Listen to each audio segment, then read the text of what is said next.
In today's video, I'm going to teach you how to download audio in Elevenlabs.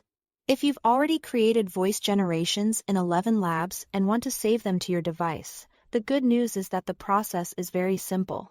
In this tutorial, I will walk you through exactly where to go, what to look for, and how to choose the right file format for your needs so you can download your audio quickly and confidently.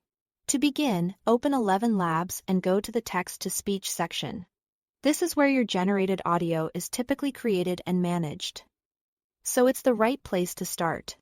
Once you are there, take a moment to make sure you are in the correct workspace and that the page has fully loaded, especially if you've generated a lot of files before. Next, navigate to the History tab, which is usually found on the right side of the screen.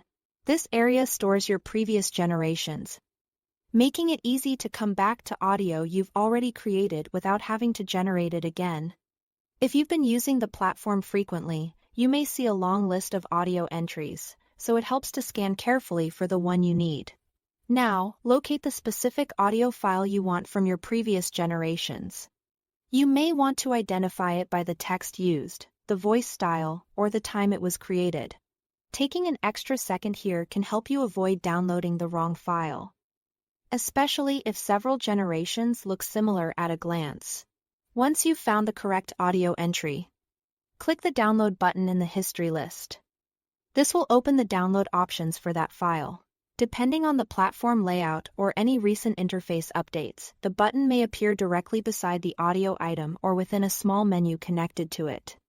After that, select your preferred file format from the options provided.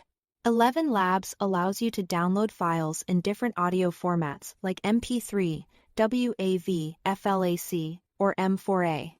If you want a smaller file that's easy to share or upload, MP3 is usually a practical choice.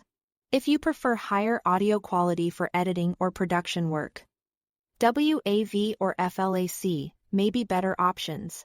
M4A can also be useful for compatibility and efficient file size. Once you choose the format, the file should begin downloading to your device. From there, you can open it, move it to a project folder, or use it in your content as needed. That's all to it. Thanks for watching.